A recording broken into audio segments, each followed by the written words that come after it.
Muito boa noite a todas e a todos. Eu quero não só dizer que é verdade que eu estou aqui, mas quanto feliz e agradecido eu estou por ter sido lembrado e convidado para estar aqui. Eu faço assim, a minha palestra é muito cara para quem pode pagar, e é gratuito, e eu pago para vir quando me interessa. Então foi o que eu fiz hoje aqui, porque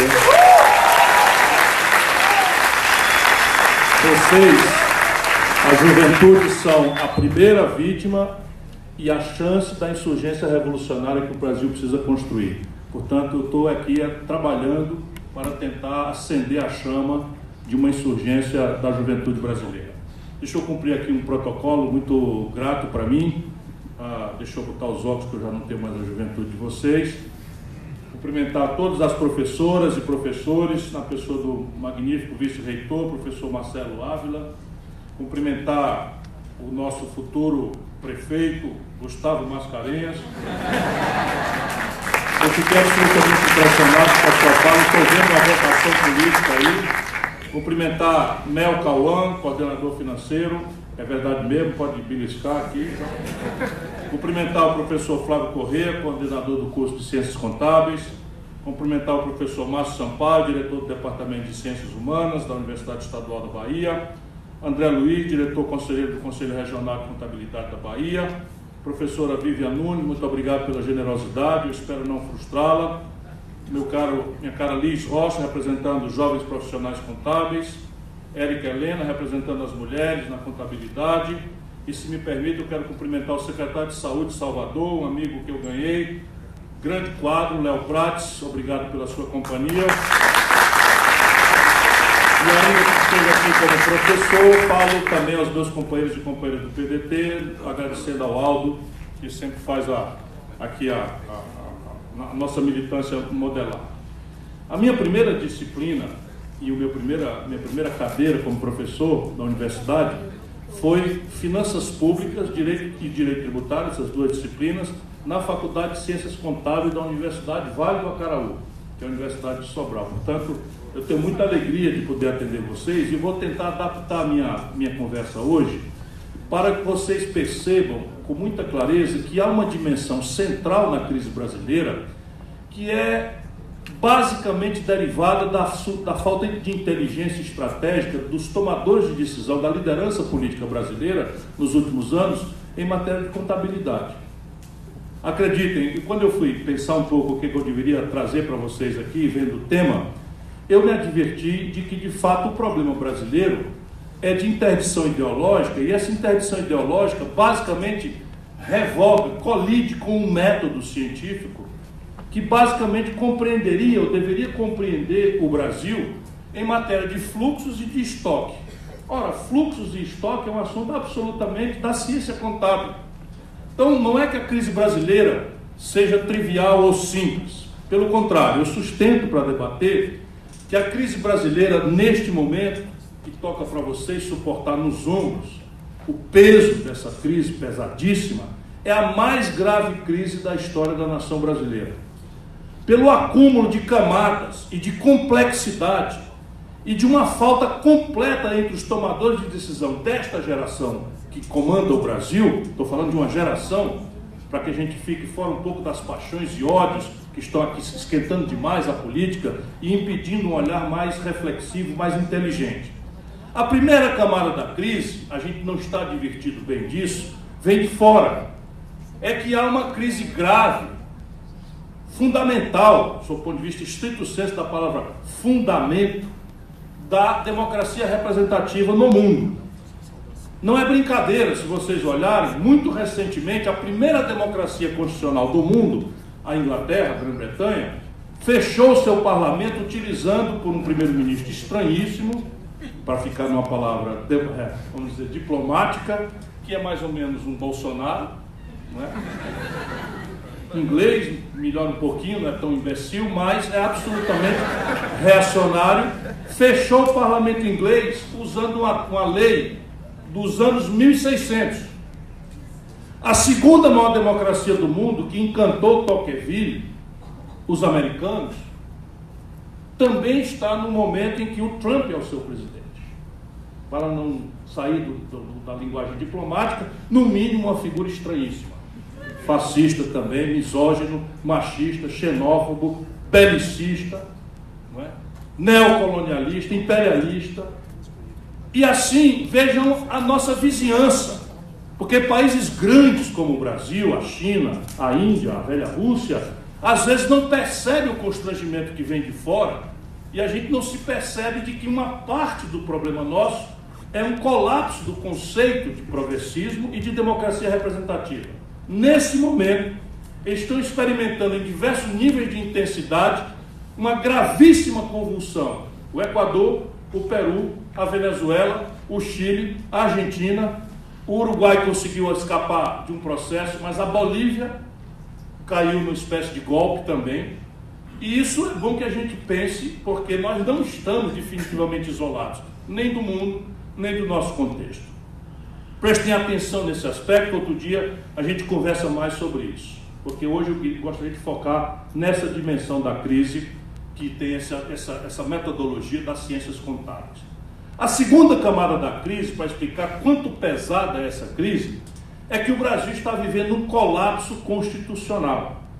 Este é um assunto de ciência política e do direito, mas nenhum brasileiro pode fazer de conta que não estamos experimentando um colapso da ordem constitucional em vigor no Brasil.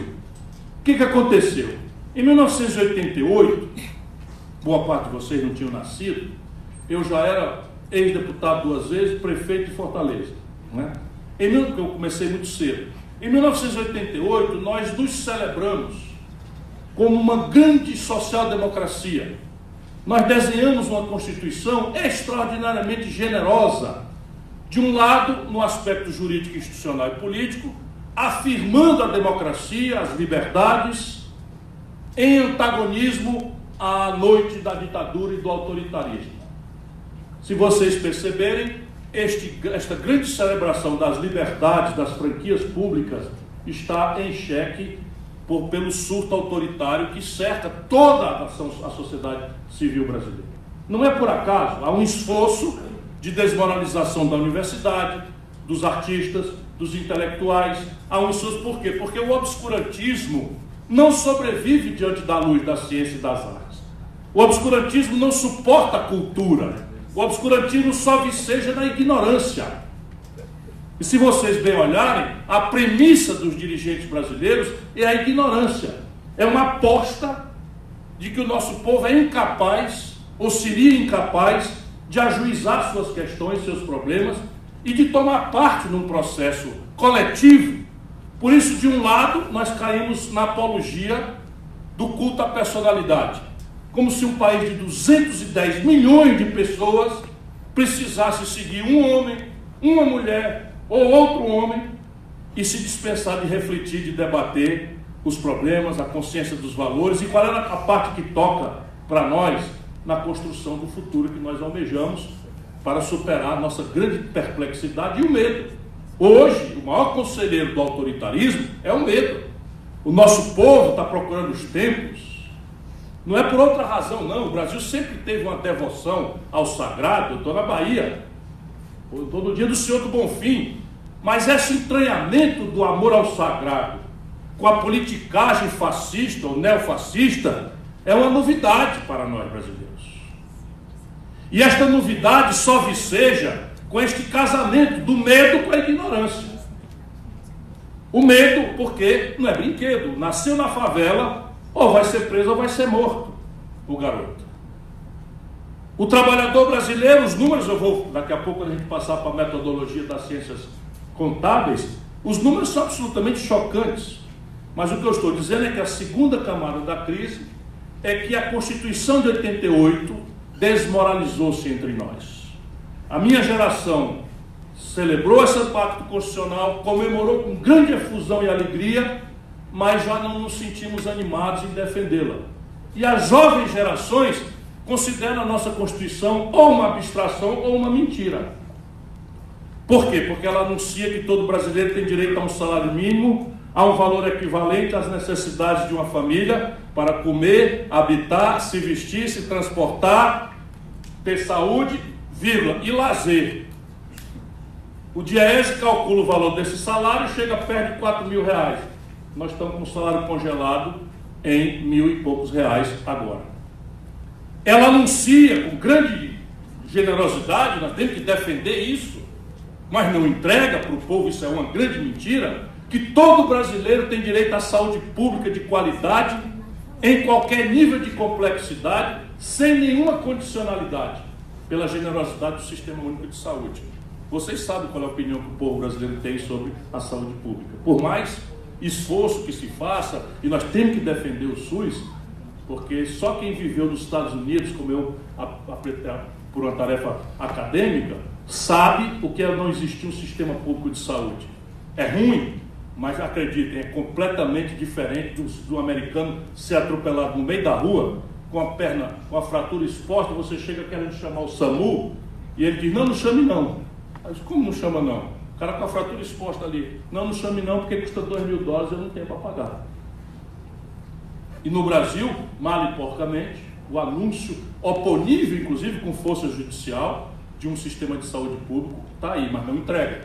E eu não vou comentar muito mais do que isso. Em cima dessa frustração e da falta de defesa, há uma usurpação do poder constituinte avançando na direção oposta ao pacto constitucional que permanece em vigor entre nós brasileiros. Porque a letra da Constituição deve ser uma expressão daquilo que entre os da sociedade, entre os comunitários, nós julgamos como aquilo que deve ser o regramento maior do país. Então veja, quando a gente consulta o povo e pergunta, a saúde é um problema individual, da família, das empresas ou do governo? 89% da população diz que é do governo. Quando a gente pergunta da responsabilidade pela educação, é da família, é do indivíduo, é das empresas ou é do poder público? 80 e tantos por cento da população brasileira afirmam que é o poder público. Quando a gente pergunta ao povo brasileiro, e o desenvolvimento, a geração de emprego, a proteção da massa dos salários, as franquias inerentes ao direito do trabalho, isso é tarefa do individualismo, das famílias, das pessoas, das empresas, ou deve ser tarefa pública? 80 e tantos por cento do povo brasileiro afirmam que a tarefa é pública. Se especializarmos e perguntarmos ao povo brasileiro quem é o responsável pelo desenvolvimento do país, não é que a gente dispense o papel dos indivíduos, das empresas, das famílias, mas sobe também para 80%, que a responsabilidade maior por animar o desenvolvimento da nação é do Estado. E o que está sendo providenciado em Brasília, tudo coerentemente vai na direção oposta. Ou seja, essa é a segunda camada da crise. O país está sem Constituição e um poder usurpador assentado no interesse estrangeiro e na especulação financeira do Baronato Nacional Brasileiro atentam contra a sorte constitucional ou pacto constitucional do país para inaugurar entre nós uma regra que vai na direção oposta àquilo que nós deveríamos ser, naquilo que é central. Já seria causa bastante para sentirmos o peso pesado dessa crise. Mas a terceira camada da crise é aquela mais visível. E aonde um cientista contábil pode dar uma contribuição inestimável ao debate. Por isso que eu amei a tua fala. De fato, é preciso que vocês entendam bastante bem o papel social relevante, estratégico, que um profissional das ciências contábeis pode ter em iluminar o debate brasileiro. E isso tem a ver, basicamente, com alguns números, para já ficar no ambiente que vocês gostam bastante. Os números são impressionantes e vocês vão, comigo, intuírem algumas conclusões que parecem a mim serem óbvias, para além da paixão ideológica, para além, muito mais para além de ódios e paixões que hoje infernizam a discussão no Brasil e nos impedem de olhar aquilo que está no dedo do nosso nariz. Eu vou dizer aqui alguns números para vocês. O Brasil, entre 1930, quando fizemos uma revolução, e 1980, aceleradamente entre 45 e 80, o Brasil cresceu 6,5% ao ano. Entre 1930 e 1980, o Brasil praticamente multiplicou por 100 a riqueza nacional. Por 100.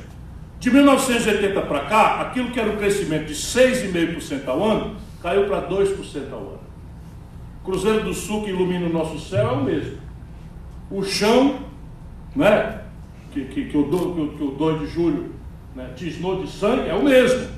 Essa nossa gente contraditória, exuberante culturalmente, violenta às vezes, amorabilíssima e outras tantas, multiétnica, multirreligiosa, é a mesma. Por que mudou se o Brasil crescia a 6,5% ao ano para passar a crescer dos anos 80 para cá 2% ao ano? A política. A compreensão estratégica com que nós manejamos nossas oportunidades, riscos e ameaças. Quer ver isso por outro ângulo? Em 1980, o Brasil representava 1% do comércio do mundo, que é um indicador de qual é o tamanho das economias relativamente aos outras economias do mundo. Nessa mesma data, 1980, a China representava 1% do comércio do mundo, igual ao Brasil. Com uma diferença, o Brasil tinha 160 milhões de habitantes, a China já tinha mais de 800 milhões de habitantes. Portanto, relativamente, o Brasil era um país muito mais rico do que a China ontem, em 1980. O Brasil tirava 1/3 da sua riqueza, no ano 80, da indústria, que é quem paga os melhores salários, recolhe o maior volume de impostos, agrega tecnologia, agrega valor ao comércio exterior do país. Não existe nação desenvolvida sem cadeias produtivas complexas. É completamente vã a ilusão que está dominando hoje o Brasil, e está incrivelmente no artigo do Fernando Haddad, meu amigo, na Folha de São Paulo, a ilusão de que o Brasil vai pagar o nosso modo moderno de vida com uma especialização produtiva que o mundo está nos constrangendo, de um grande fornecedor de commodities, agrícolas e minerais. Isto não existe, essa possibilidade de você pagar chip, microeletrônica, mecatrônica, novos condutores, semicondutores, informática, telecomunicação, 5G, com milho, soja, petróleo bruto e minério de soja e minério de ferro in natura. Essa conta não fecha. E isso explica remotamente a estratégia do Brasil. Pois bem, a China, na época que o Brasil tinha 1/3 da sua riqueza tirada da indústria em 1980, a indústria brasileira era a soma da indústria da China, da Malásia, de Singapura, do Vietnã, e ainda sobrava um tanto. Eles eram os tigres asiáticos. A nossa indústria era a soma deles todos.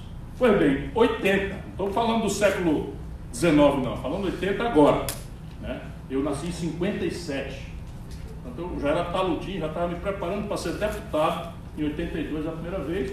Era esse o Brasil que eu vi. Pois bem, hoje a China tem 16 vezes a produção brasileira, sozinha. A China representa 12% do comércio do mundo, o Brasil continua representando 1%. E aquilo que era 1/3 da riqueza do Brasil, tirado da indústria, caiu para 11%. Era 33%, caiu para 11%, e vai do jeito que vai cair de 9% ano que vem. Nos últimos 2015 e 2018, portanto ainda antes do Bolsonaro, o Brasil fechou 23.500 indústrias. 23.500 indústrias foram fechadas no nosso país. O que aconteceu? O que está acontecendo? Porque, repare, 80 era a ditadura, 85 o populismo do Sarney, 89 o autoritarismo pretensamente moderno do Collor, na sequência o iluminismo pedante do Fernando Henrique, é a minha opinião, ninguém precisa concordar. Na sequência, a generosa promessa de um grande líder sindical popular brasileiro, Lula. Na sequência, quer dizer, antes disso, Itamar Franco, nacionalista, não é? Old fashion, dos anos 50, não é? Trabalhista, tal. Veja, e essa coisa aconteceu com todos. Portanto, não está na política estrito sensu, está no modelo, na compreensão estratégica de como é que se tange desenvolvimento no nosso país. E isso dá a dimensão da crise que a gente mais de perto experimenta e que é um assunto de ciências contábeis. Por que o Brasil não cresce?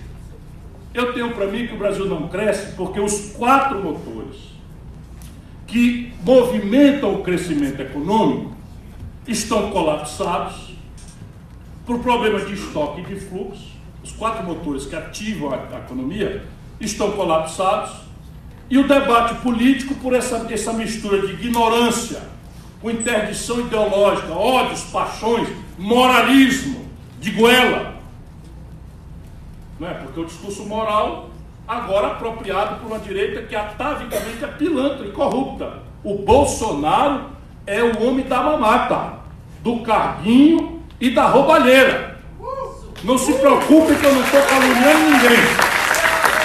Não estou caluniando ninguém. Eu conheço o Bolsonaro, ninguém é obrigado a conhecê-lo como eu. Fui colega dele, no mesmo corredor, assim, era o gabinete dele ali e eu aqui. Todo mundo sabia que o Bolsonaro tinha 6 funcionários fantasmas que assinavam os recibos sem trabalhar e ele pegava o dinheiro e botava no bolso.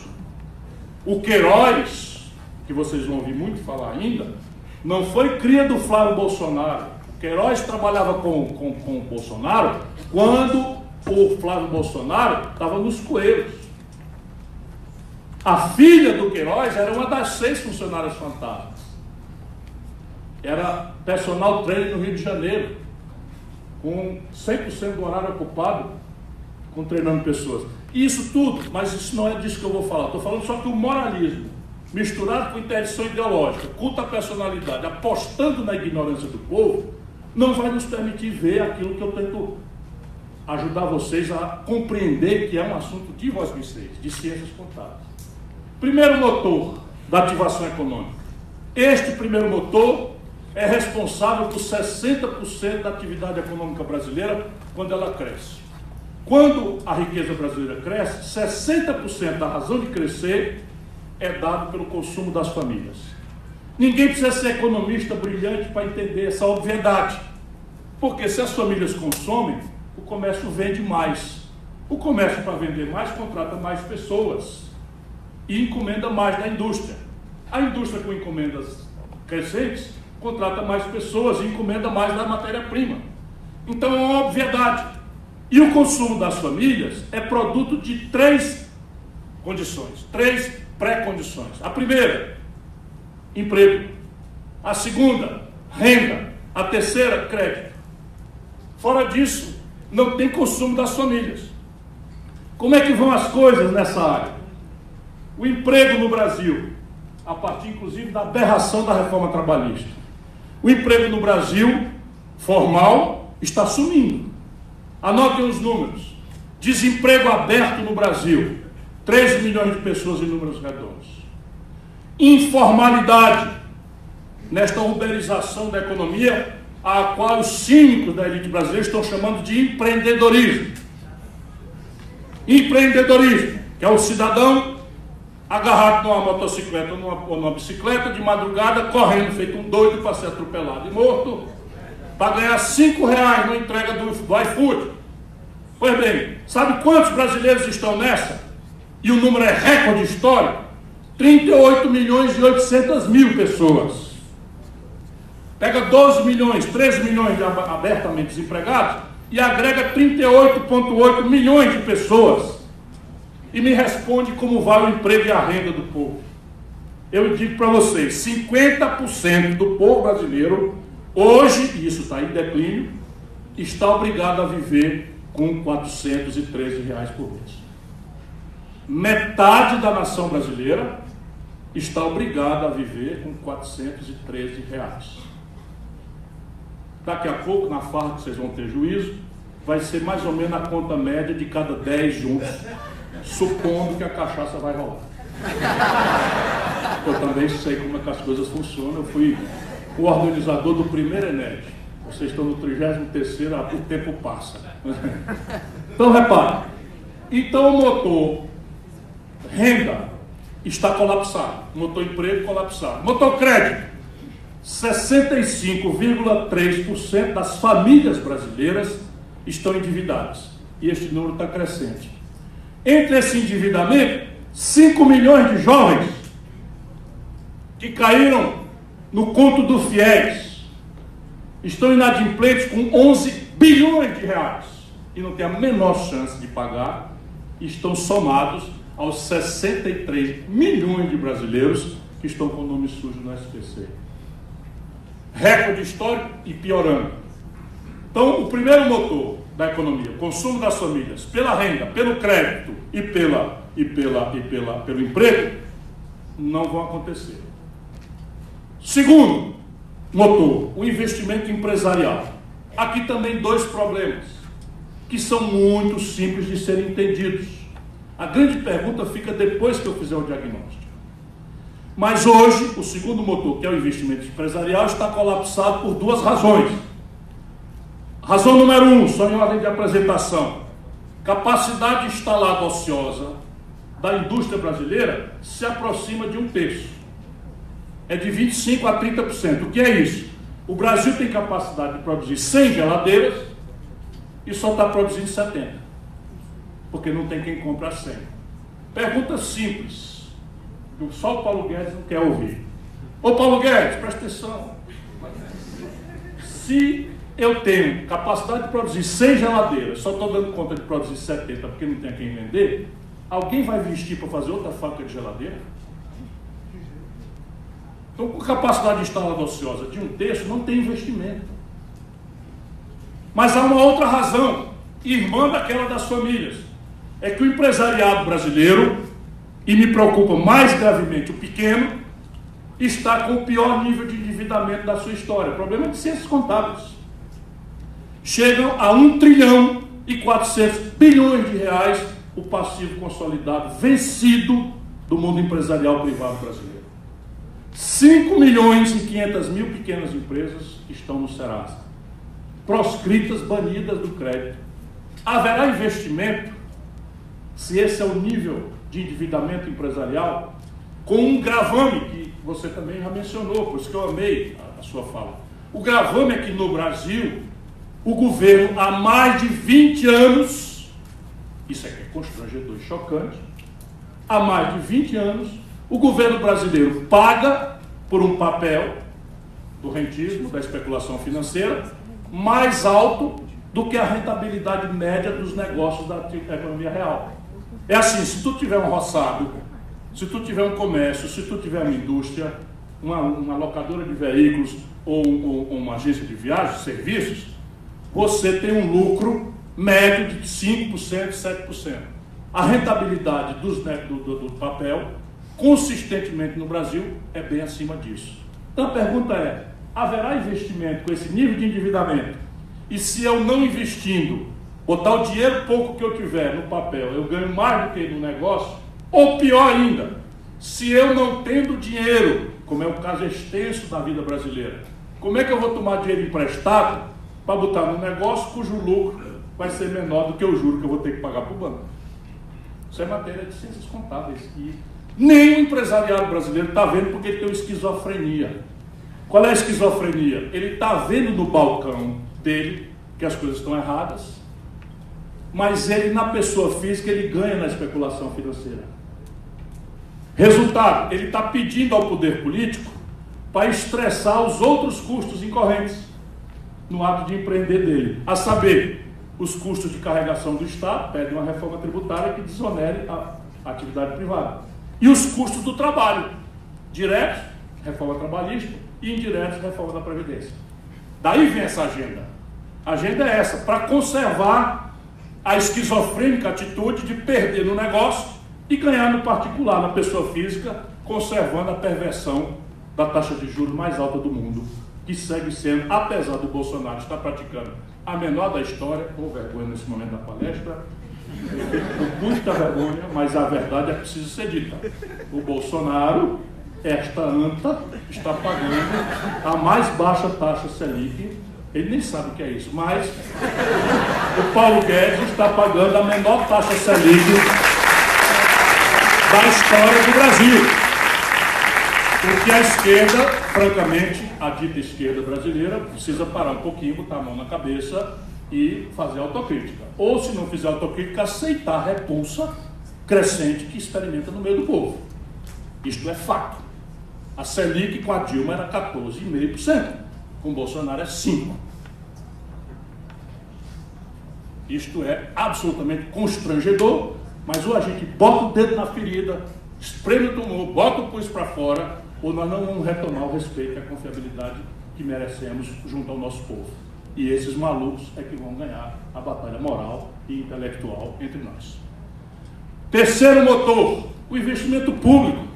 Não é uma obviedade? Isso aqui é tão óbvio que existia um grande economista inglês chamado John Maynard Keynes, que dizia que em tempos de depressão cíclica do capitalismo, os governos, olha o que Keynes dizia, deviam pagar para a população desempregada cavar um buraco e depois pagar para essa mesma população tapar esse buraco. O que ele estava querendo dizer com essa metáfora simplificadora? É que em momentos de catatonia, de colapso do capitalismo, o setor público cumpre um papel absolutamente essencial, que é mais ou menos o desfibrilador do organismo moribundo. Não é? Você tem uma parada cardíaca, ou bota o desfibrilador e injeta adrenalina, ou daquela parada cardíaca o paciente pode não voltar mais. E é exatamente do que se trata. O Brasil está numa depressão econômica absolutamente única na nossa história. E nós estamos com o pior investimento público da história do Brasil. No ano passado, foi menos de 0,75% do PIB.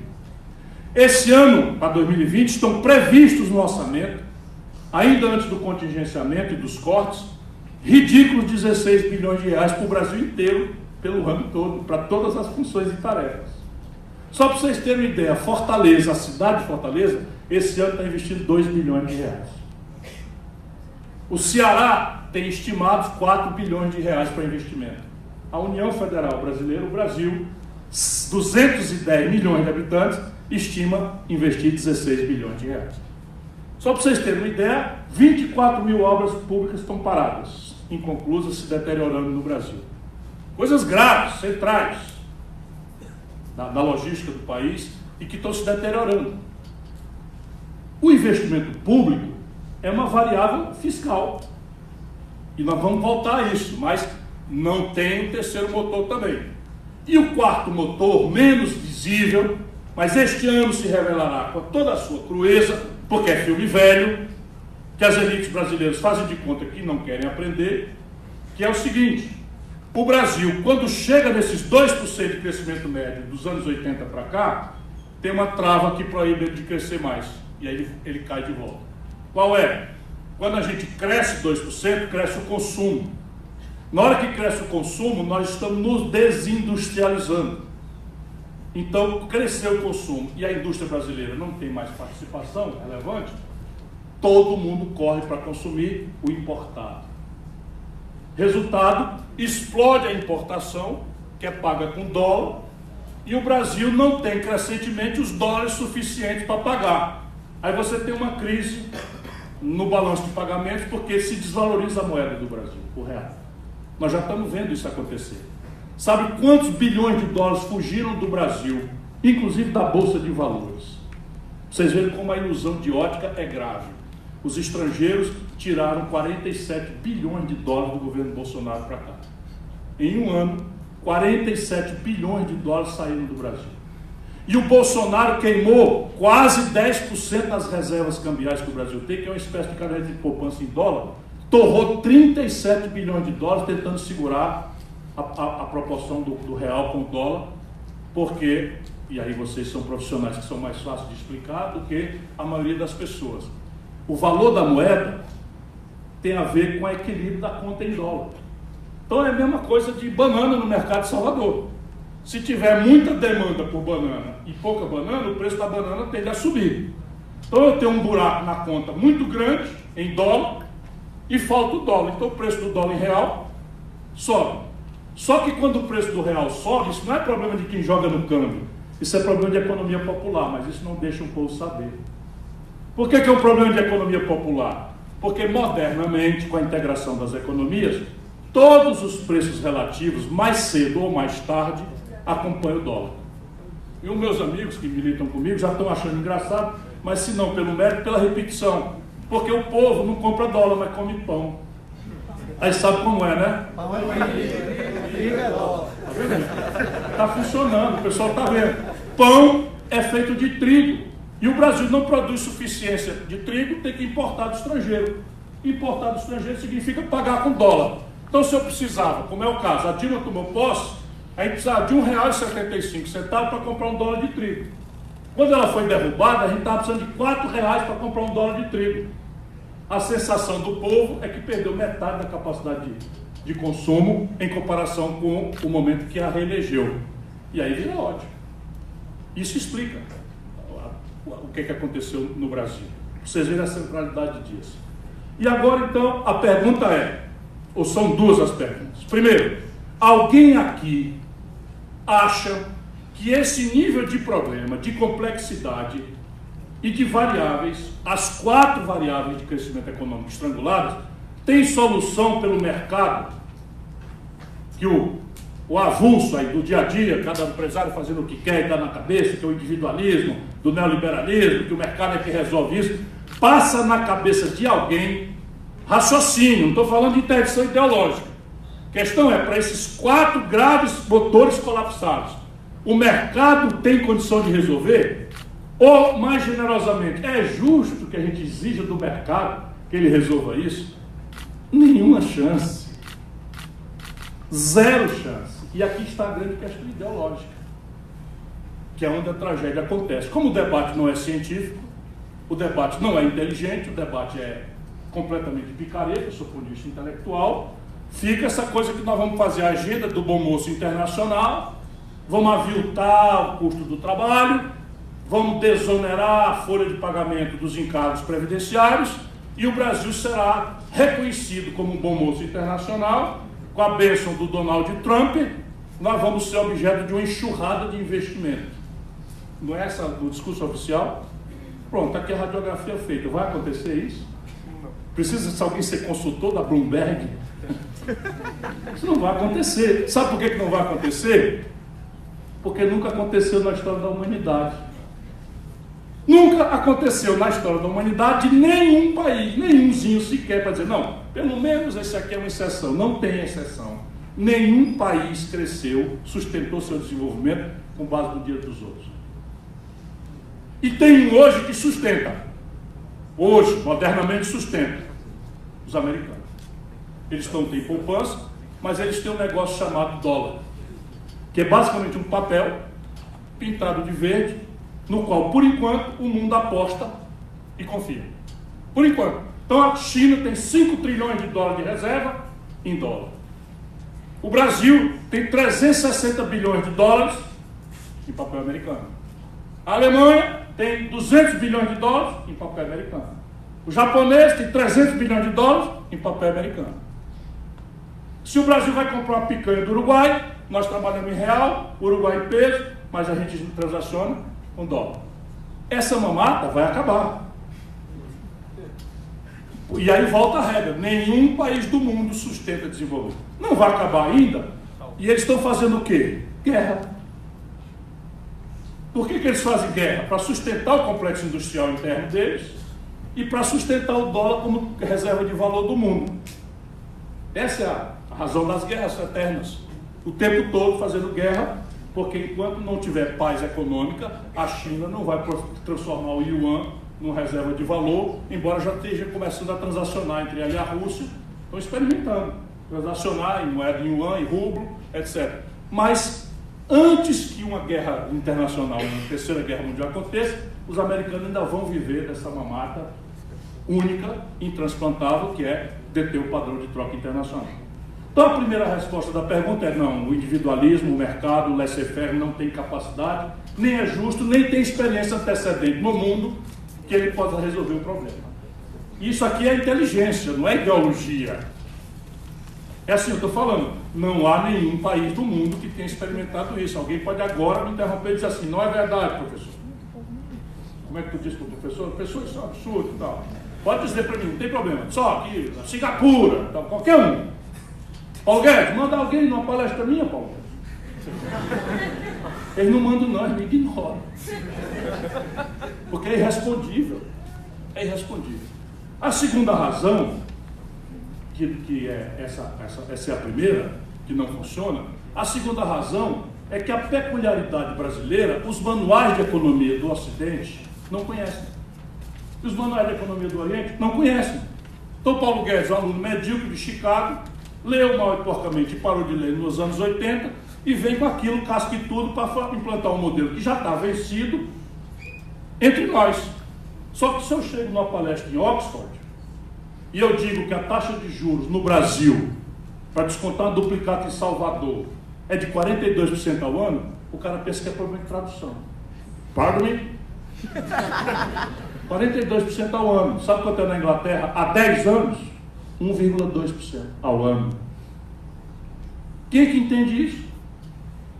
Que nós concentramos, sob mão da governança de esquerda autorreferida, nós concentramos em apenas 5 bancos, 85% de todas as transações financeiras do país. E esses 5 bancos jantam em São Paulo e combinam. Não tem competição, eles combinam. Sabe quanto é a receita de tarifa dos bancos brasileiros, que ninguém nem sabe? 45 bilhões de reais. A economia real brasileira toda em decadência, e os bancos fizeram 120 bilhões de reais de lucro líquido no ano de 2019. Comércio quebrado, indústria quebrada, serviço quebrado, agricultura perdendo renda. De onde é que vem esse dinheiro? A gente é contador, né? De onde é que vem o dinheiro? Partida dobrada, meu irmão. Chegou a colar, cadê o passivo? Né? Tem um artigo, né? Partida dobrada é muito antigo, né? Ainda é assim como pensa, né? E aí chegou 120 bilhões de lucro líquido. De onde é que saiu isso? Eu não precisava fazer a palestra, o líder de vocês já fez. Todo do dinheiro do povo brasileiro. Porque no Brasil, professor, o único lugar do mundo, o que o banco não aplicar, o saldo de caixa dele no fim da tarde, o governo remunera. Com zero risco e overnight. Ele tem o dinheiro de volta de manhã cedo. Se ele tiver aí uma oportunidade, uma pichincha, ele não entra. E isto aqui, o mercado, é o oposto. Qual é a presunção do mercado? Qual é a grande magia liberal? É que nós convertemos a humanidade de cidadania em consumidores. Então a felicidade não é mais um elemento subjetivo, não é mais na compaixão, não é mais no amor, na contemplação do belo, nem mesmo na veneração do sagrado, da paixão romântica, que era onde se buscava a felicidade. Agora é quanto de uma expectativa de consumo dramaticamente excitada por uma comunicação globalizada, e é a única coisa que está globalizada, eu dou conta de praticar com a renda apertada que eu tenho. Ou seja, eu quero, para ser feliz, ter acesso ao bom, bonito e barato, sem qualquer outra ordem de consideração. Resultado prático, eu sou infeliz, essa é a infelicidade contemporânea da humanidade, especialmente dos jovens, e ao tentar, eu estou matando o planeta, porque esse padrão de consumo vai matar o planeta Terra, porque o símbolo dele é a propriedade individual de um carro consumindo combustível fóssil. Nos Estados Unidos já tem 2 carros para cada 3 habitantes. Se a China continuar imitando esse modelo, eles têm 1 bilhão e 300 milhões de habitantes. 2 carros para cada 3 habitantes, morreu a Terra. E isto é um grande problema contemporâneo da humanidade. Mas o Brasil tem especificidades que fazem com que esse extraordinário risco seja uma oportunidade. Então vamos lá. Como é que conserta o consumo das famílias no caso brasileiro? Fazendo uma reestruturação do passivo dessas famílias. Todo ano o governo faz para os ricos. Chama refis. Todo ano, ao longo dos últimos 25 anos, o governo brasileiro passa para o contribuinte modelo o atestado de palhaço, de bandido, de bobão. Porque quem não paga, espera o governo faz uma lei e faz o refinanciamento, dispensa multa, correção monetária e parcela em 99 meses. Pois bem, o passivo das 65% das famílias brasileiras é perfeitamente refinanciável. Eu não vou cansar vocês, mas os números são todos dados e tal. Na hora que eu mostro isso, as pessoas, mentira. Quando eu demonstro com os números, as pessoas, demagogia. Ou seja, para Barão, todo ano umzinho com dinheiro público. Reestruturar com dinheiro privado, refinanciar por prazos e com descontos, aí não pode. Por quê? Porque a nova escravidão é essa. Porque, desgraçadamente, 63 milhões de pessoas, todo mês pagam um pedacinho do fluxo. Às vezes tem que fazer uma ficha de trabalho, o cara vai consultar o SPC, o cara vai lá, faz um sacrifício, vende a motocicleta, paga 2, 3 prestações, pega o nada consta, para depois cair de novo, com casca e tudo. Quando ele vai negociar, o Serasa tem nos leilões, eu estou indo, já fui várias vezes, estamos fazendo isso em Fortaleza, dão 90% de desconto. 90% de desconto. Se o governo assistir, esse desconto pode cair mais ainda. Só que eles não têm, a população não tem os 10% para pagar cash à vista. O que é que custa o governo parcelar isso com a Caixa Econômica, o Banco do Brasil, ganhando dinheiro? Isso simplesmente é a nova lei, nova, se não digo da abolição, é pelo menos a nova lei do ventre livre, né, que antecede a ruptura da escravidão no Brasil. O investimento empresarial. Ora, capacidade instalada ociosa se ocupa depois, como emprego e renda vem depois da estruturação do crédito. Mas o Brasil tem hoje 360 bilhões de dólares em reservas cambiais. Isso é uma espécie de caderneta de poupança, que a turma menos lida e tal, faz uma comemoração de que foi o governo da Dilma, do Lula, que fizeram essas reservas. De fato foi, mas não foi assim por tanta nobreza não. É que é o seguinte, havia uma brutal liquidez no Brasil e uma crise monstruosa de crédito, de inadimplência. Então o que é que o governo fez? O governo brasileiro começou a tomar muito dinheiro emprestado dos bancos brasileiros a juro brasileiro para comprar dólar e botar a juro negativo lá fora. Então é como se você amanhecesse amanhã zangado porque está pobre e tivesse uma ideia genial. Vou pedir R$1.000 emprestado a 14% de juros ao ano e vou botar numa caderneta de poupança a 0% de juros. E aí fica rico. Né? Agora, olha aqui o saldo da minha caderneta de poupança. Estou dentro. Isso é o Brasil. Então nós tomamos 300 bilhões de dólares aos bancos a 14% de juros em média e aplicamos isso numa caderneta de poupança lá fora que há 10 anos rende zero, porque o juro lá fora é juro negativo por causa da crise de 2008. Então vai entrar no 11º ano. Se a gente pegar 180 bilhões desses, a gente paga 100 bilhões da dívida, espetacularmente os bancos vão ficar super encaixados e você para de remunerar o caixa não aplicado. Também é questão de contabilidade. Na mesma hora, o super estoque de dinheiro vai procurar marido ou vai procurar mulher. Por quê? Porque o governo não remunerando, esse dinheiro parado é prejuízo. O que é que acontece com o preço do dinheiro que é o juro? Despeito. Nem quero ouvir falar. Mas está aqui, eu estou dizendo para vocês, perfeitamente praticável. Mas você pode pegar 50 bilhões de dólares desses, multiplica a câmbio de 4, deu 4,18 hoje, dá 200 bilhões de reais. Você pode fazer um fundo soberano e refinanciar a dívida, o passivo dos empresários, contabilidade de novo, trocando juro caro do Brasil e prazo estrangulado de inadimplência por juro negativo lá fora e prazos longos, porque é um fundo soberano, desde que esse conjunto de empresários que entrem nesse processo de refinanciamento adiram programas de investimento orientado pelo governo, emprego e renda, e faça o pacto de acabar com essa selvageria na Previdência e nas relações trabalhistas. Terceiro, investimento público. Ora, investimento público é uma obviedade. Aí o que está acontecendo no Brasil? Como, e ele também já deu o número, termina esse ano de 2019, R$50 de cada R$100 do orçamento brasileiro foram para rolagem de dívida e de serviço de dívida. Porque nós não estamos pagando nem um centavo, porque estamos em déficit primário, ou seja, estamos gastando mais do que arrecadamos, e esse excesso vai para a dívida. Rola a dívida, ou seja, vence o principal, vence o acessório e o juro, e você bota isso daí. Então, orçamento todo mundo aqui sabe mais fácil do que o nosso povo, e eles manipulam isso. Orçamento é uma lei onde estão previstas todas as receitas e todas as despesas. Pois bem, do orçamento brasileiro, metade é serviço da dívida.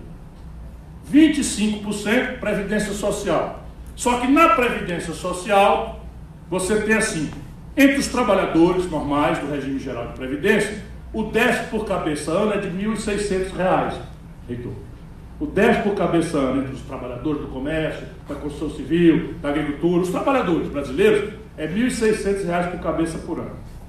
O déficit entre os servidores do Judiciário e do Legislativo é de R$24 mil por cabeça por ano. 24 mil, 1.600, 24 mil. Entre os militares, com todo respeito, mas é um número, o déficit por cabeça ano é de R$126 mil. O que é que faz o Jair? Messias de vocês. O Jair senta 80% do custo da famigerada reforma da Previdência em cima dos trabalhadores que são R$ 1.600 por cabeça de déficit.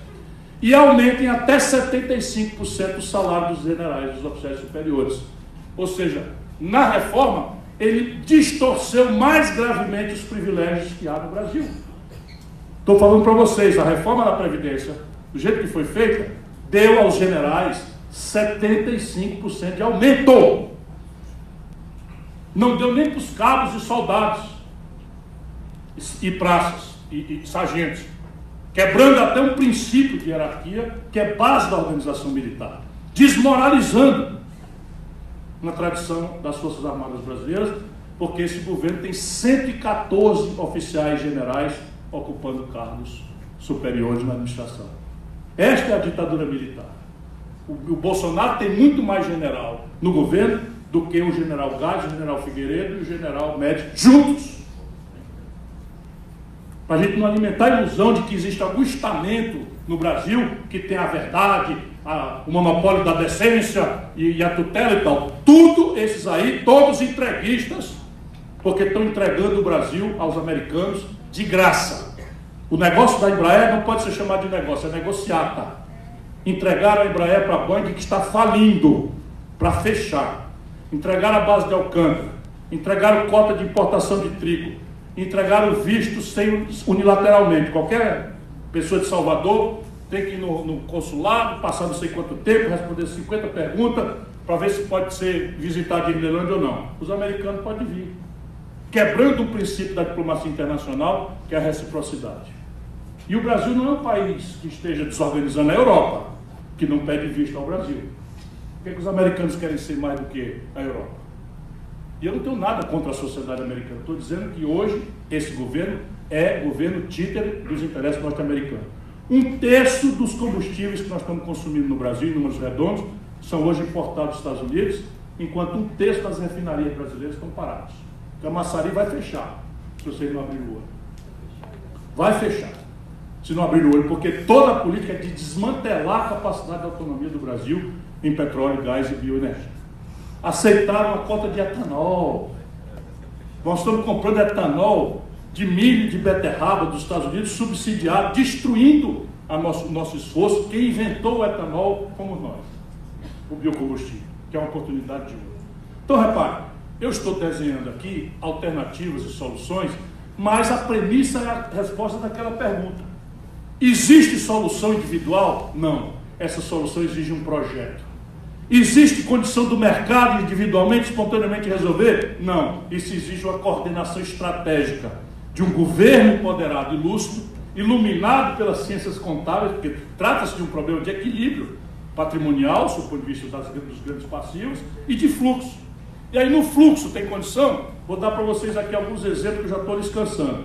Mas eu não faço disso aqui um discurso agradável, eu faço um esforço de repartir com os meus compatriotas a solução do Brasil.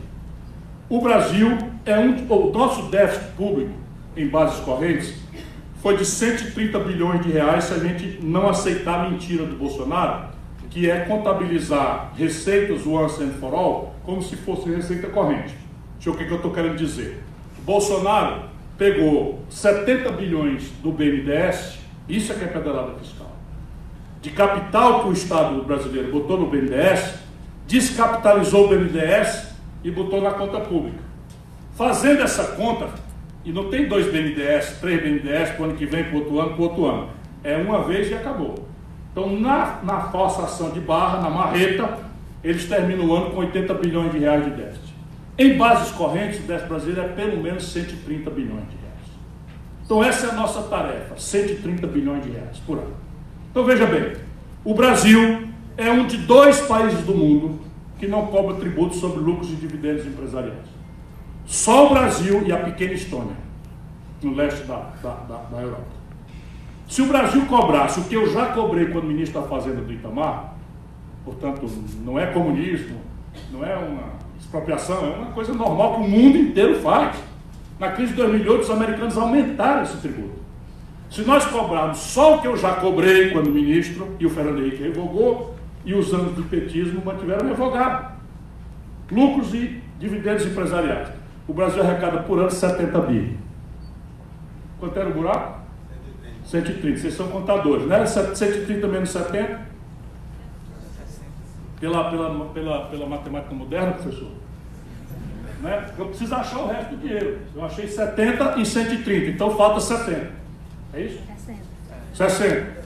O Brasil dispensou de cobrar impostos devidos, que a classe média morre na fonte, o salário do professor reitor, vem lá 27,5% e não tem nem direito de contratar um contador para fazer um planejamento tributário.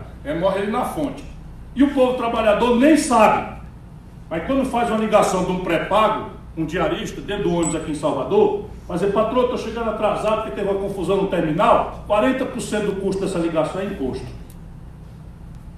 Indireto, que é o mais perverso dos tributos, foi bem. No Brasil, por uma série de políticas de clientelismo, sem contrapartida, sem coisa nenhuma, esse ano de crise, o Brasil dispensou 300 bilhões de reais de tributos devidos. Eu não estou falando de sonegação, não, é outra pancada. Estou falando do governo dispensou de cobrar. E eu dou um exemplo prático para vocês. Sabe essa Localiza? Eles me odeiam. Eu gosto de dar o nome para as pessoas saberem que não é poesia. Pois bem, sabe essa Localiza? Essa Localiza é o seguinte. É dono dela um picareta chamado Salim Matar. Esse Salim Matar é o secretário de privatização do Bolsonaro. Esse homem anda pelo mundo afora a esculhambar o Brasil, para aviltar nosso patrimônio. E eu vi o Paulo Guedes dizendo na Câmara de Comércio do Brasil e Estados Unidos que o Salim Matar estava autorizado a vender até o Palácio do Planalto. Que era uma brincadeira, mas de muito mau gosto. Mas está aí, botando para vender. Petrobras, refinaria, já estão vendendo o filé da Caixa Econômica, vão quebrar o Banco do Brasil para vender. Estão querendo fazer uma fusão com o Banco of America, a negociata já está em andamento, pois esse é o Salim Matar. Pois bem, esse privatista, que o Estado não presta, que é corrupto e não sei o que e tal, tem a Localiza. Ninguém sabe por que nem quando, infelizmente foi no governo de esquerda, o Salim Matar conseguiu comprar carro sem imposto. Manda. Então o Salim Matar vai numa fábrica de veículos, vamos pegar Ford aqui na Bahia, vai lá e compra um carro. Não é com o esporte, que é feito aqui. Vamos lá, eu conheci um carro que custava 44, ele tira por 32. Porque ele tira os impostos. Pega esse carro e aluga para uma pessoa Uber. Tudo subempregado dele. Ele entrega os carros dele para o cara rodar como Uber. 6 meses depois, ele deprecia esse carro, que comprou por 32, para 25, 27. E bota para vender por 39. Porque o carro novo custa 44. E hoje o faturamento, eu sou caprichoso, estudioso, vou ver o faturamento. Faturamento da Localiza, que é uma empresa de locação de veículos, 60% é revenda de carro, sem pagar imposto. Pois bem, a soma dessas brincadeiras, que eu conheço todas, dá 300 bilhões de reais. Vamos supor que a gente amanheça muito generoso para resolver o problema do Brasil e deixa essa mamata 80% dela, enquanto a gente estuda melhor. Vamos cortar 20. Quanto é que deu? 20 vezes 300? Deu 60. Quanto é que eu estava ali devendo? Acabou o déficit, ó. Vocês perceberam? 70 bilhões em linha com as melhores práticas internacionais, cobrando imposto sobre lucros e dividendos empresariais que o mundo inteiro cobra. E cortar 20% das renúncias fiscais criteriosamente, só mamata, picaretagem de Barão, eu zero déficit. Mas tem mais. Sabe esse cidadão que corre de moto para entregar a pizza de madrugada e tal? Paga IPVA na motocicleta dele, ou então a guarda municipal recolhe. E ele não paga e vai para leilão no Detran. Os jatinhos, os iates, as lanchas aqui da Bahia de Todos os Santos não pagam. Sabiam disso? Não paga. A herança e doação, sabe quanto é o imposto sobre grandes heranças nos Estados Unidos? Epicentro do capitalismo, modelo dos liberais.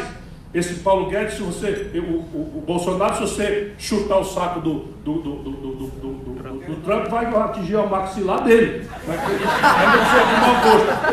Pois bem, os americanos são maravilhosos. Então, sabe quanto é o imposto lá, o Bolsonaro? 40%. Sabe quanto é que cobra no Brasil? Dos grandes? 4%. O Ceará cobra 8%. Faz 29 anos que nós não sabemos o que é déficit. No meu estado, faz 29 anos que a gente não sabe o que é desequilíbrio fiscal. Lá a gente cobra 8, não cobra mais por quê? Porque o teto da Constituição do Brasil, você não pode. Mas com o teto de 8, o Brasil cobra 4. Sabe quanto é que dá de arrecadação para isso? Mais 18 bi. Sabe quanto foi o corte das universidades? 8 bi. 2 vezes o corte e mais uma toga. Então vejam bem, o Brasil tem solução. O nosso problema é que o debate político está colapsado, faz uma aposta na ignorância, na prostração ideológica, na manipulação da religiosidade do povo e no culto à personalidade de lado a lado. Ora, mas isso tudo a gente pode remover com uma juventude que se equipe, depois da farra, entre na luta. Um abraço para todos.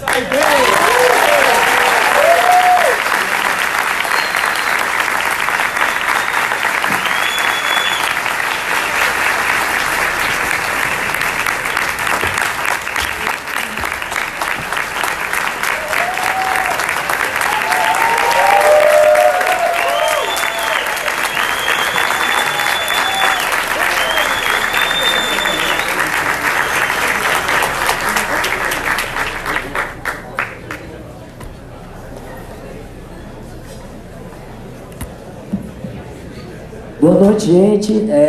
Bom, depois dessa brilhante palestra de Ciro, eu não sei se a galera da organização recolheu algumas perguntas aí. Quem tiver pergunta pode enviar aqui para a gente fazer no máximo 3, 4 perguntas, para ver se Ciro responde. Só como informe também, depois aqui a gente vai servir um coffee break para todo mundo, que vai estar aqui no foyer do teatro. E depois também tem atividade cultural. Procure a galera da organização para comprar o ingresso, para saber sobre. Então vamos desfazer a mesa e aí eu vou ficar aqui com o Ciro Gomes na mesa para poder recolher as perguntas.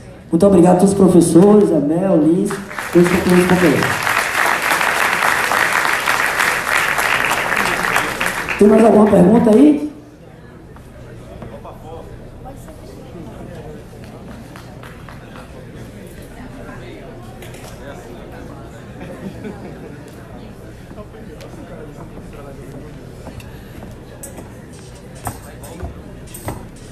Bom,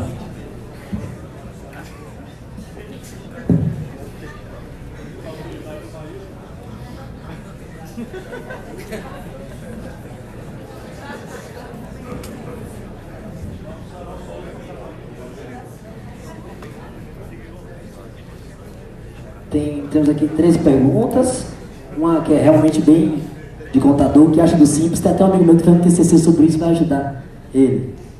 Então vamos lá. Professor Ciro, como o professor Mangueira influencia as suas ideias e um eventual governo, qual seria a função dele caso participe? Mangabeira, perdão. Com toda essa situação tosca que estamos vivendo, como imaginamos as eleições de 2022? O que você acha do Simples Nacional? Essa eu também quero saber. O professor Roberto Mangabeira Unger é um velho amigo e sou culpado dele. A escolha de ser culpado não é dele, é do filho. Ele não batizou nenhum filho.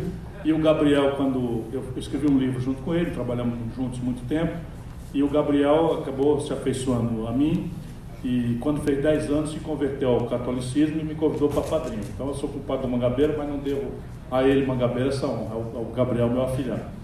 E ele é um pensador absolutamente extraordinário. O Mangabeira, entretanto, é o que eu digo brincando com ele, que ele é a prova da incompletude do ser humano. Porque é um pensador extraordinário que lançou um livro agora, eu recomendo, já está com a versão em português, chama, acho que é Economia do Conhecimento. Esse livro é tão instigante que tem a ver com aquilo que todos os procedimentos humanos repetíveis serão substituídos por algoritmos, máquinas, robôs e inteligência artificial. Então, por exemplo, contador, não é verdade que o contador vai só aplicar os programas, porque quem faz o programa tem que ser contador. Percebe? Então, quem faz o programa tem que... Mas a formação do contador moderno brasileiro, evidentemente, não está entendendo isso. Não é culpa da Universidade da Bahia. É simplesmente que nós perdemos o passo, estamos cercando as universidades, não acordamos para a revolução. Pelo contrário, nós estamos retrocedendo de forma absolutamente dramática. Só para vocês terem uma ideia, o Brasil é o 13º país do mundo em publicação de papéis. significa uma pujança bastante relevante em matéria de fazimento de ciência. Mas é o 76º país do mundo em registro de patente. Ou seja, está se agudizando a distância entre a ciência e a sua aplicação tecnológica. E isso é uma coisa de planejamento estratégico e tal. E o Ministério da Ciência e Tecnologia está com o pior orçamento da história. Estão liquidando as universidades, essa PEC 95 que eles fizeram e o Brasil não prestou atenção, condena por 20 anos o Brasil a congelar os gastos correntes com educação, saúde e segurança por 20 anos. Só para vocês verem o tamanho da aberração, nascem 2 milhões de bebês por ano no Brasil. E a atenção materno-infantil está proibida de se expandir. Só para vocês terem uma ideia, né? Nós universalizamos ao longo dos anos 80, 90 e 2000, nós universalizamos o ensino básico. Então você chegou, essa bolha, chegou ao ensino médio, não tem vaga. E a vaga que tem é precária e nós temos uma evasão de até 60%. Está congelado o nível que temos hoje, de expandir e de qualificar, porque só vai reter o garoto e a garota em tempos de internet se a escola mudar radicalmente sua incompreensão de um paradigma pedagógico assentado na decoreba, né? O camarada em casa vai perguntar, quem descobriu o Brasil? O cara entra no Google e se quiser pega um óculos e faz a viagem junto com o Cabral, né? Com realidade virtual e tal. Aí o cara vai tomar banho, que na cidade é chato pra cacete, pegar o ônibus, que é também complicado e tal, correr risco de tomar o celular do rapaz, chegar na escola com o professor de costas para ele, coitado, é o que pode fazer, com o GIR dizendo que Pedro Álvares Cabral descobriu o Brasil, por acaso, em 22 de abril de 1500. Não fica nenhum. Enquanto isso, o gavião do narcotráfico está oferecendo 50, 60, 70 reais de diária para ele alimentar a ilusão consumista de poder comprar o celular, o tênis, etc, etc, sem estar divertido que dali é cana ou morte. Mas essa é a tragédia brasileira que os políticos não estão entendendo nada. A população carcerária brasileira saiu de 230 para 230 mil para 760 mil no governo Lula. Quem botou pobre, preto, negro, jovem na cadeia foi a esquerda, replicando a estúpida lei americana da guerra contra as drogas, que é uma guerra perdida. Do jeito como está sendo feita, só serve para criar mão de obra perigosa para as facções criminosas, essas sim que reinam sem que nós tivéssemos feito nenhuma inovação institucional, nem nas operações das nossas polícias. Esse é o grande drama do Brasil. Então, o Mangabeira, ele pensa essas coisas todas de uma forma absolutamente genial. Mas, como eu lhes disse no começo da resposta, ele é a prova da incompletude do ser humano. Ele se compromete pouco com a dialética de, ok, como é que eu saio daqui para lá? Não é? Então é um encontro muito interessante, porque ele mexe com a minha cabeça e eu mexo com a cabeça dele o tempo todo, porque eu sou um fazedor. Eu gosto muito de estudar, especular, etc., mas eu sou um fazedor.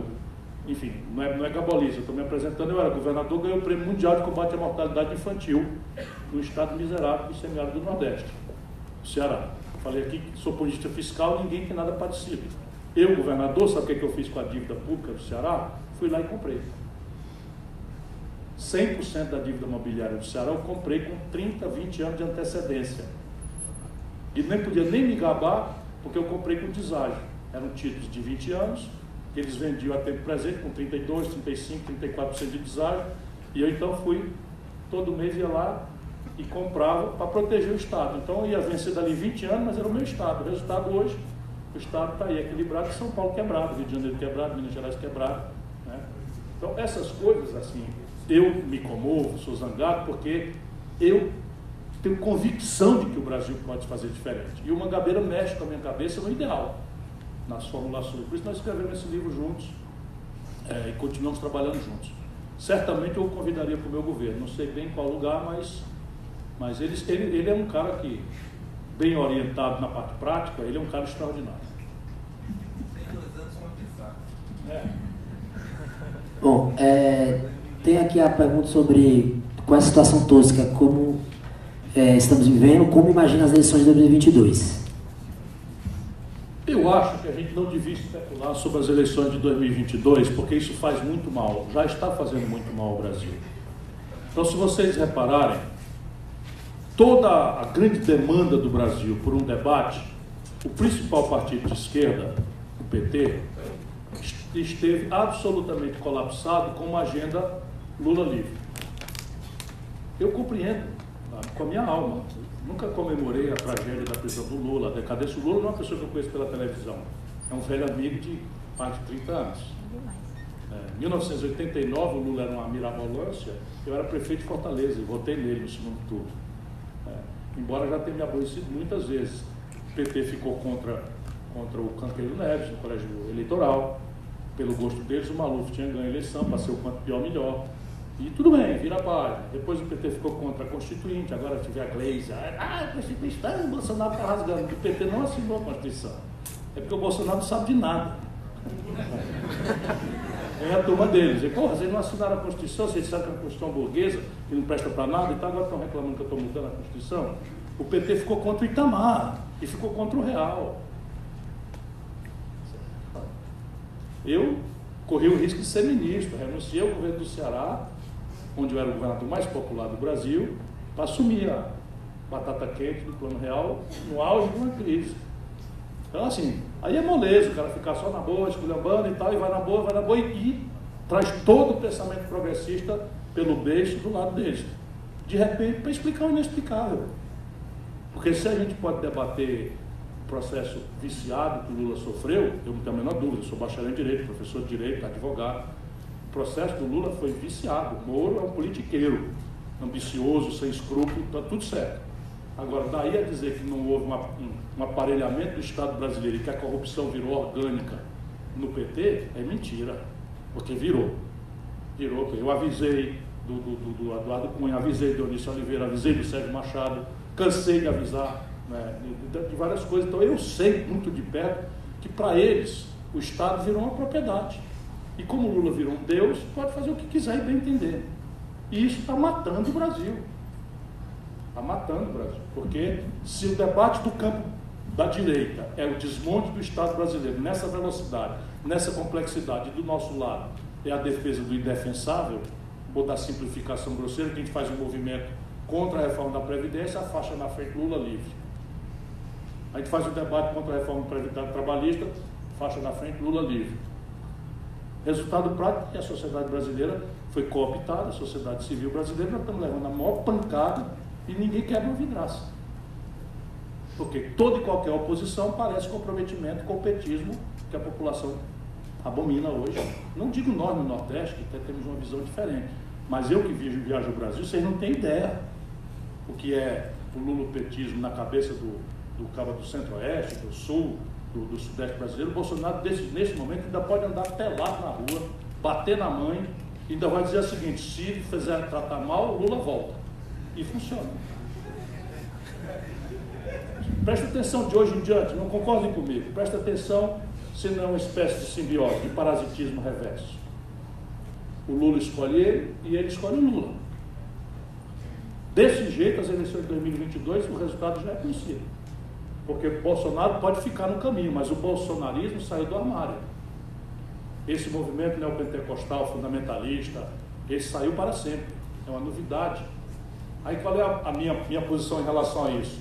Eu acho que a gente tem que ajudar o povo a entender que o Estado é laico, e todas as vezes que você deu centralidade à religião como ato político partidário, virou genocídio, virou morte, virou perseguição. A Inquisição da Igreja Católica não foi um pecadilho, foram 350 anos, 3 séculos e meio, em que mulheres, jovens, crianças, cientistas, professores foram queimados porque diziam que a Terra não era o centro do universo. As mulheres porque queriam trabalhar, as mulheres porque queriam estudar, foram levadas para a fogueira, aqui no Recife, aqui houve... Então, se a gente não ajudar o povo a entender isso, não, o que é que o Lula está anunciando? Vai criar o movimento neopentecostal do PT. Eu estou fora, nunca mais. E olha aqui, eles não respeitam nada nem ninguém, mas eu ajudo o Lula desde 89, sem faltar nenhuma vez. E eu era o herói. Agora virei um bandido preferencial. Tudo por ambição de poder, por falta de projeto, por falta de compreensão estratégica. Isto não pode chegar a 2022. Nós temos até lá um longo, penoso, difícil caminho, porque até 2022, se a gente não reparar, alguém já falou isso aqui, acho que foi você, o Brasil poderá já ser uma ex-nação. Por exemplo, se a gente entrega o petróleo, fechou uma porta. Se a gente entrega a flor, o único setor de alta tecnologia onde o Brasil é superavitário é o setor aeroespacial, puxado pela Embraer, nós entregamos. Então entrega a Petrobras, entrega a Embraer, você vai fechando portas. Aí daí a pouco você, para fazer isso, você vai sofrer um embargo americano. E o embargo americano, com um país que se industrializou, significa simplesmente desabastecimento em química fina, remédio, meio de diagnóstico médico. Então, se ele não sabe, eu sei o que significa isso. Eu tenho experiência. E quem olhar o que está acontecendo na Síria, na Líbia, no Líbano, na Arábia Saudita, o Irã agora, mais recentemente e tal, é exatamente esse jogo. Exatamente esse jogo. O Brasil não precisava sofrer isso, porque nós temos a coisa. Estou entregando. Sabe quando é que os americanos vão sair do Brasil se nós deixarmos eles entrarem em Alcântara? Nunca mais. Estava lá em Guantánamo, em Cuba. Mas não é só lá não, eles têm uma base aérea não autorizada, uma base militar não autorizada na Arábia Saudita. Sabe quem treinou Osama Bin Laden, que era filho de um arco-milionário saudita, para enfrentar os soviéticos no Afeganistão? A CIA. Não acredita em mim não, porque parece que eles fazem a cultura da paranoia. Vão para a internet. Quem treinou Osama Bin Laden para fazer guerrilha contra os soviéticos durante a Guerra Fria no Afeganistão foi a CIA americana. E aí o Osama Bin Laden virou de lado por quê? Porque na Guerra do Kuwait, os americanos pediram autorização para estacionar uma base provisória na Arábia Saudita e nunca mais saíram. Nunca mais saíram. Hein? Saddam Hussein foi treinado por eles. As armas químicas que eles denunciaram, eles forneceram na guerra contra o Irã. E esse é um problema grave para o Brasil. E nós não precisamos fazer isso. Nós temos uma relação, hein? Sem dúvida. Agora, por exemplo, esse general Soleimani foi o maior combatente do Estado Islâmico. O herói da luta contra o Estado Islâmico foi ele. Aí inventa esse negócio e mata o cara. Então, é isso que estão trazendo para o Brasil. Então, ou a gente entende que o jogo é esse, ou não haverá país. Ou o país que haverá, que sempre haverá, será um país que vai sofrer o diabo para se reconstruir. Petróleo, especialmente petróleo. Se nós deixarmos o petróleo sem entrega, é muito difícil a gente conseguir de volta. Uma pergunta. Como reverter as reformas do governo Bolsonaro? Parte delas não é difícil. Parte delas não é difícil. Eu não estou muito preocupado, por exemplo, com a necessidade de você fazer uma reforma previdenciária que conserte as besteiras do Bolsonaro. Isso daí não é o nosso maior desafio, dá para fazer. O problema é o seguinte, deixa eu tentar explicar para vocês. Se você tem um país em crescimento econômico, distribuir renda é menos sangrento. Porque se você está com a renda em crescimento, você pode apropriar o plus de renda para fazer o esforço de distribuição de renda. Se o país está estagnado, você distribuir renda quase sempre foi sangrento na história da humanidade. Porque trata-se de tirar de quem tem para distribuir a quem não tem. Com um problema de cidadania. É que quem não tem no Brasil, tende, por isso que eu dou muita importância a conversar, e sou chato com os estudantes. A turma diz, tem que subir a favela. Eu adoro a favela, eu venho do sertão do Ceará, nunca perdi uma eleição no meu estado. Conheço o Ceará com a palma da minha mão, as favelas de Fortaleza, não tem uma delas que eu não tenha trabalhado. Ninguém fez mais creche do que eu, enfim, está tudo certo. Só que o problema do Brasil é criar uma corrente de opinião. E a favela não vai entender. Por quê? Porque o pensamento progressista não pode aceitar a simplificação grosseira da demagogia. Eu não posso chegar a dizer o seguinte, deixa que eu chuto, o Bolsonaro é um merda, eu sou o novo herói, deixa que eu chuto. Que é o que estão falando. Não, o Lula não foi bom? Foi bom, ok, foi bom. Agora compara o Brasil com antes e compara o Brasil com o período do lulopetismo. Foi medíocre. Acabei de dizer para vocês, não concordem comigo, vão consultar se é verdade ou não, esse é assunto de ciências contábeis. Eu estou dizendo, vou repetir, que o Brasil cresceu entre 1945 e 1980, 6,5% ao ano. Eu estou dizendo a vocês que o Brasil entre 1980 e hoje cresce a 2%, 2 de inflação. Isso é fato. Se eu cresço a população a 1%, a renda por cabeça praticamente está estagnada. E aí o que aconteceu com o Lula? Aconteceu com o Lula o seguinte, houve um surto de câmbio, que eu já expliquei para vocês. Então, se o Lula estivesse tomando posse hoje, o câmbio a taxa de câmbio seria, a valor presente, a valor constante, seria algo aproximado a R$ 8. A taxa de câmbio está 4,18. Então, quando o Fernando Henrique quebrou o Brasil, a taxa de câmbio foi para o equivalente hoje, descontado a inflação, a tempo presente, seria algo ao redor de R$ 8. 8 anos depois do Lula, e eu já disse para vocês que o câmbio é um preço relativo que mexe com todos os preços. Então eu precisava de R$ 8 para comprar $1 de remédio, R$ 8 para comprar $1 de passagem de ônibus, que é diesel, que é dólar. Eu precisava de R$ 8 para comprar um pão, $1 de pão, etc. Com a Dilma, o Lula entregou a 1,75, a valor constante. Portanto, o povo, por este argumento, quadruplicou a capacidade de consumo no período do Lula. Essa é a primeira política, o câmbio. Em contrapartida, quando você tem um câmbio muito valorizado, você destrói a capacidade de competir da sua produção local. Porque fica mais barato o cidadão sair de São Paulo para Miami do que vir para Salvador, com câmbio barato. Então fica mais barato, a classe média adora. Sai mais barato você sair de São Paulo para Miami, ainda compra um bocado de bugiganga, chega aqui ainda verde e tal, paga a passagem, do que vir para Salvador. E aí o país destrói sua base produtiva, expandindo o consumo. Aí a gente já entendeu a diferença. Aí sim, a outra política foi o salário mínimo. Então, quando o Lula tomou posse, a grande discussão de 2002, eu fui candidato nessa eleição de 2002, o salário mínimo brasileiro equivalia a poder de compra a $76.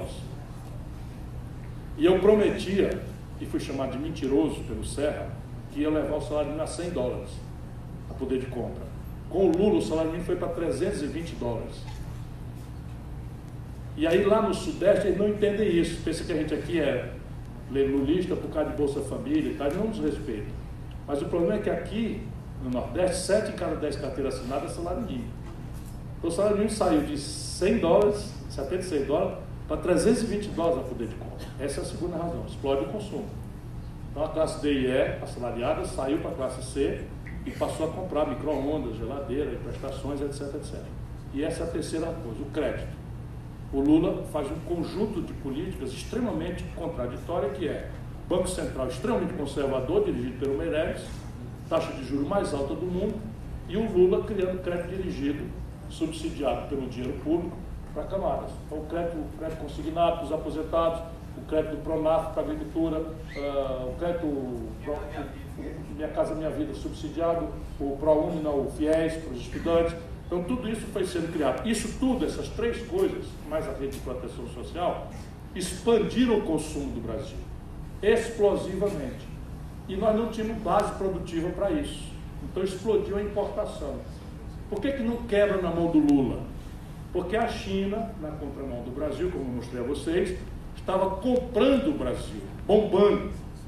Os números são impressionantes. Quando o Lula entregou o governo para Dilma, o Brasil estava vendendo uma tonelada de minério de ferro por $190. Quando a Dilma foi derrubada pelo golpe, nós estamos vendendo a mesma tonelada por 38. Quando o Lula entrega para a Dilma, nós estamos vendendo um barril de petróleo lá fora por $110. Quando a Dilma foi derrubada, por $30. Então, o Lula teve um momento em que as commodities brasileiras, os preços dos produtos tradicionais brasileiros, puxados pela China, bombaram de preço e pagaram a conta dos importados.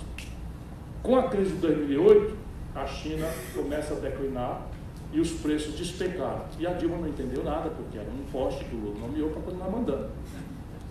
Ou a gente fala as coisas, o Ceará foi um estado do Brasil que deu 2/3 dos votos contra o impeachment. Aqui é um estado governado pelo PT, a Dilma perdeu o impeachment aqui. O Ceará deu 2/3 dos votos contra o impeachment. E eu estava lá, voto por voto.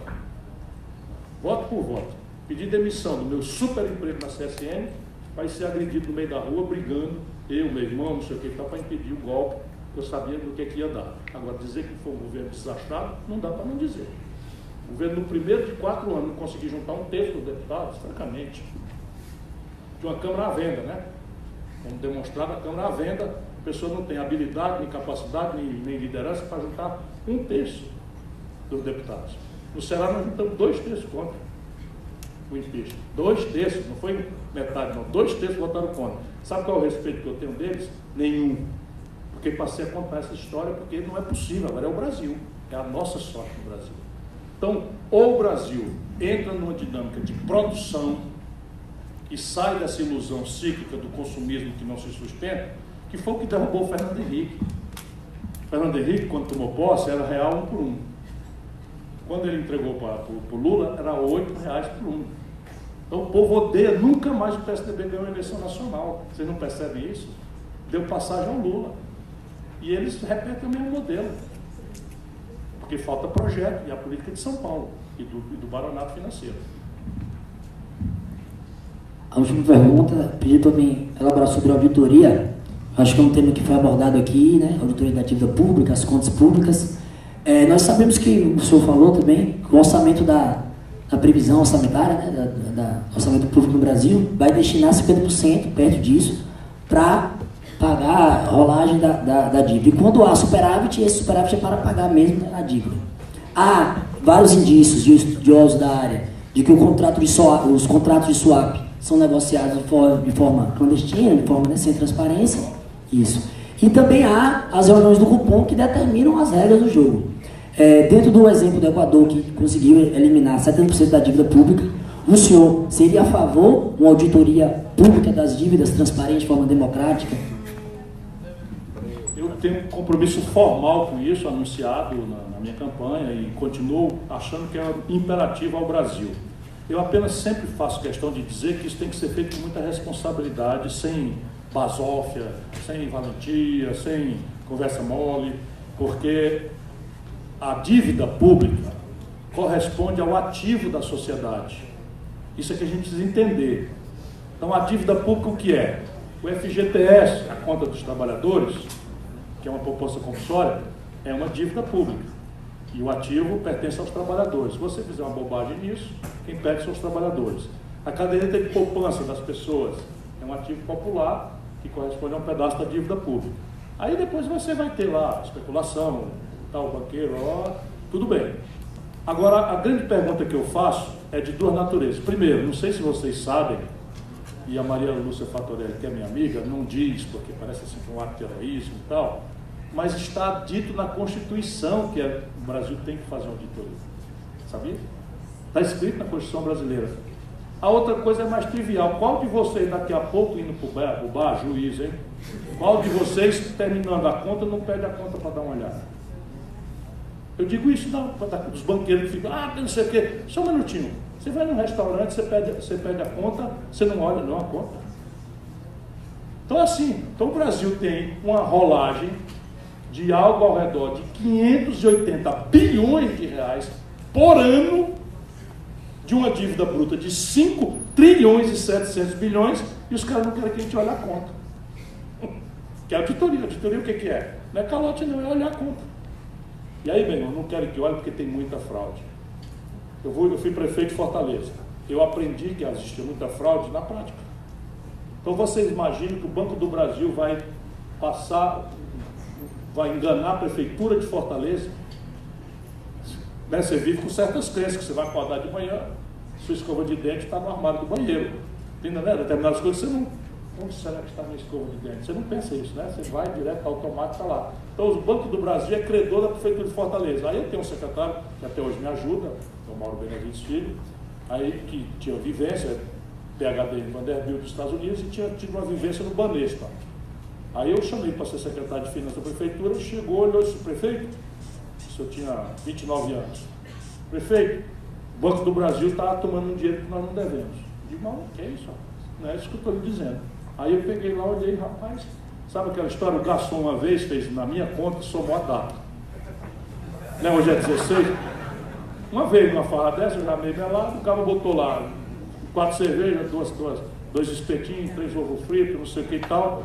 Aí 14 de 1 de 2020. Aí botou ali, que somou, somou aqui, deu, daquela vez eu vi.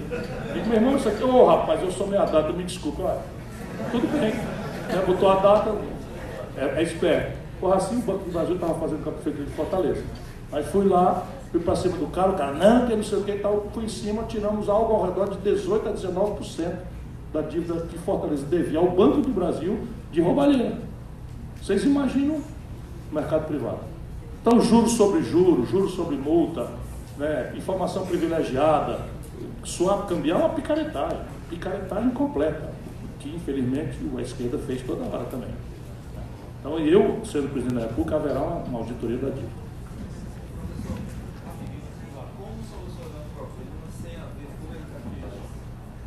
Então a ideia básica é aquilo que eu falei aqui antes. Então a ideia é o seguinte, o anúncio é de que não haverá mudança em nada, em nenhum fluxo, em nenhum estoque, e nós convidaremos a FEBABAN a participar da auditoria. Agora, se fizerem, outros mecanismos terão que ser tomados, porque eles podem fazer. Agora a hora, de novo, é generosa, porque lá fora você está com 14 trilhões de dólares hospedados em juros negativos. Oportunidade de ouro que nós estamos jogando fora. Bom. Se me permitir, o senhor trouxe o diagnóstico do problema, aventou algumas soluções, só que o que me preocupa é a questão cultural da burguesia brasileira. É possível fazer todas essas mudanças que você propõe com a burguesia misógina, escravocrata e racista? Eu me pergunto isso toda hora e eu lhe respondo sim e não, ou para não dizer não sei. Né? Mas deixa eu dizer no concreto o que é que eu penso. Eu acho que se a gente fizer uma providência macroscópica que o Bolsonaro está fazendo, isso é que me choca, que é você reduzir a taxa de juros na economia real a uma rentabilidade inferior à média da rentabilidade dos negócios, você quebra uma lógica. Essa lógica não será quebrada porque tem toda uma intoxicação e tal, e é preciso cindi-la. Então, onde é que eu vejo, por exemplo, modernidade? Onde a esquerda não consegue ver? No agronegócio exportador.